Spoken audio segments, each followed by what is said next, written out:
अस्सलाम वालेकुम गाइस, कैसे हो तुसी सब? ठीक हो? हाल चाल कैसे हैं?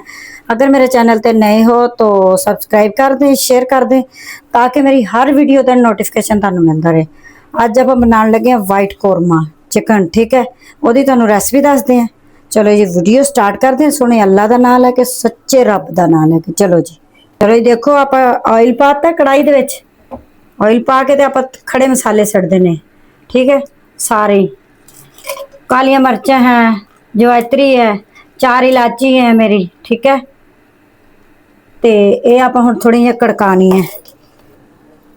थोड़ी जी कालिया मिर्चा, 4 छोटी इलायची है, 1 बड़ी इलायची है, 1 जवैत्री है। ठीक है, तो 2 लौंगे है मेरी। इनू आप थोड़ा जिहा कड़काना है तो फिर आप नाल ही सट देना जी सब्ज मिर्चा कट्टिया हुई हैं। ठीक है, चलो जी ये देखो 2-3 मैं साबत रखियां, बाकी कट्टियां हुई सट देनियां। हुण आप इन्हां नूं कड़काने हैं। ठीक है, ये थोड़ा जिहा रोस्ट होंदियां मिर्चां ये। ठीक है, ऑयल दे विच बेहतरीन बनता वाइट कौरमा, मज़े का बनता। ठीक है, मैं कहा चलो जी अज तुहानूं इहदी रेसिपी दसदे हैं। तो मैनूं दस्सिया करो मैनूं किहड़े शहर चों देख रहे हो, जरूर दस्सिया करो।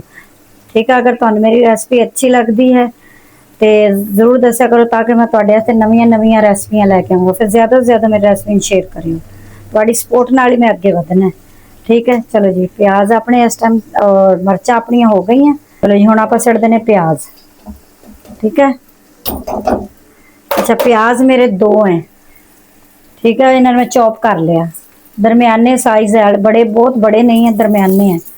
ठीक है, इनू हुण आपां आंच थोड़ी तेज कर दें, इनू आपां थोड़ा जिहा ना फ्राई कर दें प्याज़ां ऑयल दे विच। ठीक है, ये अपने हुण फ्राई होंदे आ ना, मैं तुहानूं दिखाने। चलो जी देखो हुण आप मुर्गी सट देने, प्याज अपने हो गए, बस इस तो ज़्यादा तुसीं इन्हां नूं फ्राई नहीं करना। ठीक है, तो आप हुण चिकन सट देने विच। ठीक है, मेरी चिकन पूरी मैं चिकन ली थी। ठीक है, किलो नहीं है, 1 चिकन पूरी मैं करवाई थी, तो पूरी चिकन मैं डाल रही हूँ। ठीक है, देखो मैं सिरका डाल के नमक डाल के इनू 1 घंटे लिए भिगोता सी। ठीक है, फिर इस तो बाद इनू मैं धोया अच्छे तरीके नाल। लो जी हुण आप इनू हिलाने, इनू आप थोड़ा फ्राई कर दी अच्छे तरीके नाल। चिकन सारी मैं मिक्स कर दी है। हुण आप इनू करदे हैं फ्राई। ठीक है, इनू मैं 5 मिनट कर दी फ्राई। 5 मिनटा बाद फिर तुहानूं आपां दिखाने, फिर आप जो चीज़ सिटनी है वो बाद च तुहानूं दसदे। सही है, लो जी देखो आप इनू फ्राई कर लिया 5 मिनट चिकन नूं। ठीक है, तो इस टाइम से आप सट देना लहसुन अदरक का पेस्ट। ठीक है, विच सट देने आप नमक। ठीक है, छोटी वाली 2 चम्मच नमक दी। जो नमक है तुसी अपने हिसाब नाल भी डाल सकते हो। ठीक है, जितना तुहानूं पसंद है। क्योंकि कई नमक ज़्यादा खाते, कई कम खाते, लेकिन मैं आपदे हिसाब नाल पाया, छोटे वाले 2 चम्मच। ठीक है, हुण आप इनू भी थोड़ा जिहा फ्राई करना, लहसुन अदरक विच फ्राई हो जाए।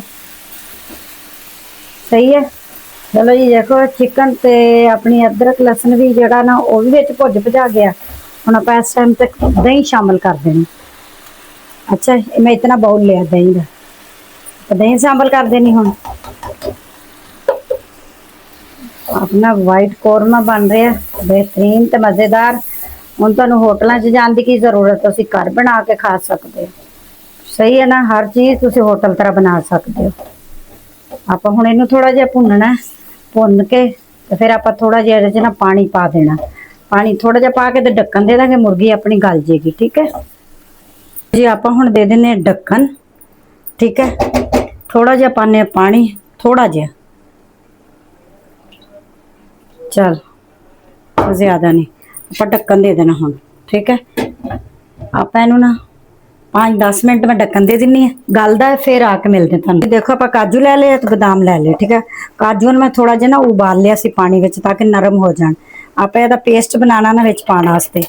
ठीक है, तो आप हुण पाना इहदे च दुध इतना। ठीक है, इनू हुण आप ग्राइंड कर, थोड़ा जिहा दुध मैं होर शामिल कर दूँगी। ठीक है, चलो जी ढक्कन चकदे हैं, आप चेक कर लिया अपनी चिकन। चलो जी देखो कितनी सोहनी फ्राई हो गई है। ठीक है, गल भी गई है। तो आप हुण इस टाइम ते सट देना बादाम। ਤੇ ਕਾਜੂ ਦਾ ਪੇਸਟ। ठीक है, ये आप सड़ देना सारा, कढ़ लेना विच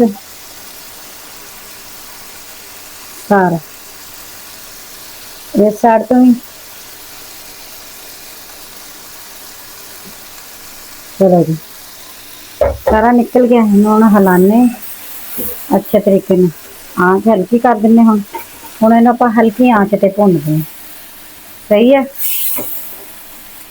इन्हूं हुण आपां हल्की आँच ते भुनना है। सही है, चलो जी, इन्हूं हुण आपां हल्की आँच ते भुन लईए। ठीक है, फिर तुहानूं दिखाने आपां हुण सफेद मिर्चां सुट दिन्ने। ठीक है, सफेद मिर्चें ये आपां सुट देनियां। इन्हूं हिलाने आ ते नाल ही आपां हुण सुट देनी क्रीम। हुण नाल ही आपां सुट देनी क्रीम। ठीक है, पूरा डब्बा मैं नैसले का लिया, छोटा वाला। चलो जी, ये पूरा मैं पाता। इन्हूं हुण आपां मिक्स कर लेने क्रीम नूं। ज़्यादा हुण भुनना बनाना नहीं है, बस थोड़ा जिहा आपां इहनूं मिक्स करांगे ते थोड़ा जिहा आपां इहनूं पकावांगे। ठीक है, फिर क्रीम का टेस्ट जो ना चला ना जाए ज़्यादा, फिर क्रीम पा के इतना भुन्नी दा नहीं। ठीक है, आपां हुण नाल ही सुट देना गरम मसाला। बस अपना सिर्फ गरम मसाला जाएगा, और कोई मसाले नहीं जाने। चलो जी, खुशबू वास्ते, जायके वास्ते आप सुट दिन्ने। ठीक है, इन मिक्स कर दें गरम मसाले नूं। बेहतरीन अपना वाइट कौरमा हो गया तैयार। अपन होटल ते जाने की जरूरत है, आप घर बना सकते हैं। बनाओ तो खाओ, मेहमानों की खिदमत करो। चलो जी, हुण आप इस टाइम ते सुट देना सब्ज़ धनिया। ठीक है, आप हुण इहनूं कड्डदे हैं जी बाउल दे विच या किसी प्लेट दे विच बड़ी च। थोड़ा जिहा होर सुट दें, बाकी आपां उपर लगावांगे। चलो जी, इहनूं आपां हुण कड्ड लईए प्लेट च, तुहानूं दिखाने भाई। देखो, अच्छा मैं रखी है ग्रेवी इहदी। ठीक है, बिल्कुल खुश्क बोटियां नहीं कीतियां, ते तुसीं खुश्क कर सकदे हो, क्योंकि ग्रेवी जो है ना खाण दे विच आसानी होएगी, इस वास्ते मैं ग्रेवी रखी है। ठीक है, ये आपां रख ली जी प्लेट, आपां प्लेट च कड्डदे जाना। सही है, बेहतरीन ते मज़ेदार अपना वाइट कौरमा तैयार हो गया। चलो जी, आपां हुण सारा लईए कड्ड जी। अपना वाइट कौरमा हो गया तैयार, बेहतरीन ते मज़ेदार।